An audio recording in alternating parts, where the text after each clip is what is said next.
Hi guys, welcome to Dhatrisri world. ఈరోజు మా ఇంట్లో స్పెషల్ ఏంటంటున్నారు, చేపల పులుసు. మా అత్తగారు చేసే చేపల పులుసు చాలా బాగుంటుంది. అది ఎలా ప్రిపేర్ చేయాలో రండి, మా అత్తగారు చేసే విధానం చూపిస్తాను. ఫస్ట్ ఫిష్ని మంచిగా నీట్గా వాష్ చేసుకొని పక్కన పెట్టుకొని ఒక బాండీ తీసుకొని దాంట్లో ఆయిల్ వేసుకొని ఉల్లిపాయలు, పచ్చిమిర్చి, టమాటాలు వేసుకొని బాగా మగ్గనించుకోవాలి. మగ్గించుకున్న తర్వాత దాంట్లో పసుపు వేసుకున్నాక తర్వాత ఉప్పు, తర్వాత అల్లం వెల్లుల్లి పేస్ట్, కారం వేసి ఒకదాని తర్వాత ఒకటి వేసి కాసేపు వేగించుకొని పక్కన పెట్టుకోవాలన్నమాట. అవి వేగుతూ ఉంటే మంచి ఫ్లేవర్ వస్తుంది ఫిష్ కర్రీకి.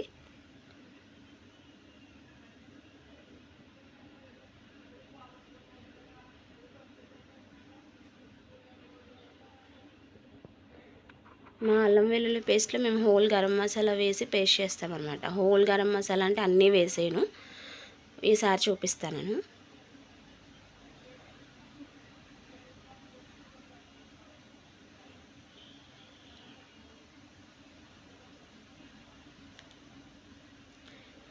ఈరోజు మా బుడ్డదానికి 11th మంత్ ఫోటోషూట్ చేయాలండి. అది ప్రిపరేషన్ చేసుకోవాలి. ఇంకా స్టార్ట్ చేయలేదు, మా బుడ్డది పడుకుంది.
ఈ కొంచెం మగ్గాక మనం ఏం చేయాలంటే నెక్స్ట్ ఫిష్ పీసెస్ని ఒకదాని తర్వాత ఒకటి జాగ్రత్తగా వేసుకోవాలన్నమాట.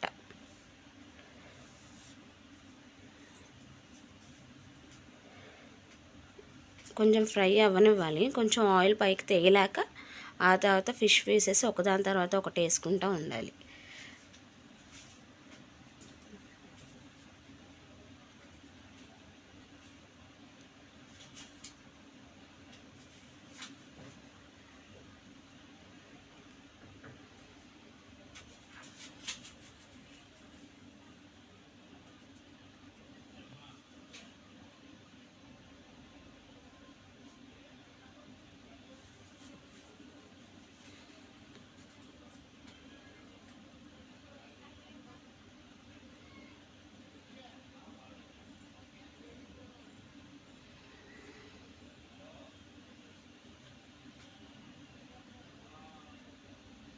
ఇవన్నీ పచ్చి ముక్కలు కాబట్టి ఫస్ట్ గరిటెతో తిప్పుకోవచ్చు. తర్వాత మాత్రం అసలుకి గరిటె అనేది యూజ్ చేయకూడదు ఫ్రెండ్స్, ఎందుకంటే అప్పుడు ముక్క విడిపోతుంది. సో ఫస్ట్ మనం ముక్కలు వేసుకోగానే మంచిగా గరిటెతో కలిపేసుకొని ప్రతి ముక్కకి మసాలా అంతా పట్టేలా కలుపుకొని తర్వాత మాత్రం గరిటె యూజ్ చేయకూడదు. ఫస్ట్ అంతా గరిటెతో మిక్స్ చేసుకోవాలి. తర్వాత మనం మళ్ళీ గరిటె పెట్టుకొని కలుపుకోవడానికి ఉండదు, మళ్ళీ మధ్యలో కలుపుకోవచ్చు. అది కూడా జస్ట్ చేప తలకాయనే బ్యాక్ సైడ్ తిప్పుకోవడానికే యూజ్ చేయాలి. తర్వాత అసలు గరిటె అనేది పెట్టకూడదు. ఇప్పుడు ఒక 2 minutes మూత పెట్టుకొని మగ్గనించుకుందాము. ఈలోపు మా బిడ్డ చూసారు. తర్వాత మళ్ళీ లిడ్ ఓపెన్ చేసేసి చేప పులుసు కదా, అంతలో చింతపండు రసం పిండుకున్న తర్వాత ముక్కలు మునిగే వరకు వాటర్ వేసుకోవాలన్నమాట. చూసారా మా అత్తగారు ఎలా కలుపుతున్నారో, అలానే క్లాత్ పెట్టుకొని లిడ్స్ సైడ్ ఎడ్జెస్ పట్టుకొని అలా తిప్పుకుంటూనే ఉండాలి, కానీ గరిటె అనేది పెట్టకూడదు. లేకపోతే ముక్క దేనికి దానికి విడిపోయి పేస్ట్ అయిపోతుంది అన్నమాట కూర అంతా.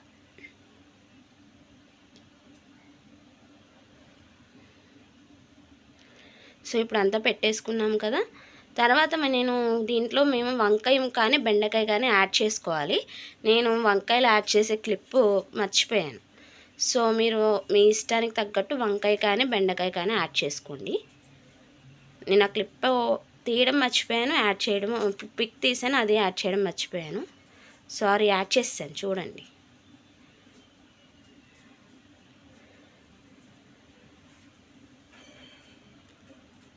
ఇలా యాడ్ చేసుకున్నాక లిడ్ పెట్టి క్లోజ్ చేసేసుకోవాలి. దీన్ని బాగా మరిగించుకోవడం అంటే ఉడికించుకోవాలి.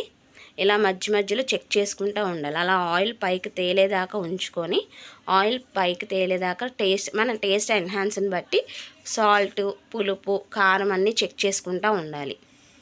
లాస్ట్లో ఇలా దగ్గరకు వచ్చాక కొత్తిమీర జల్లుకొని స్టవ్ ఆఫ్ చేసుకోవాలి. Do like, share and subscribe.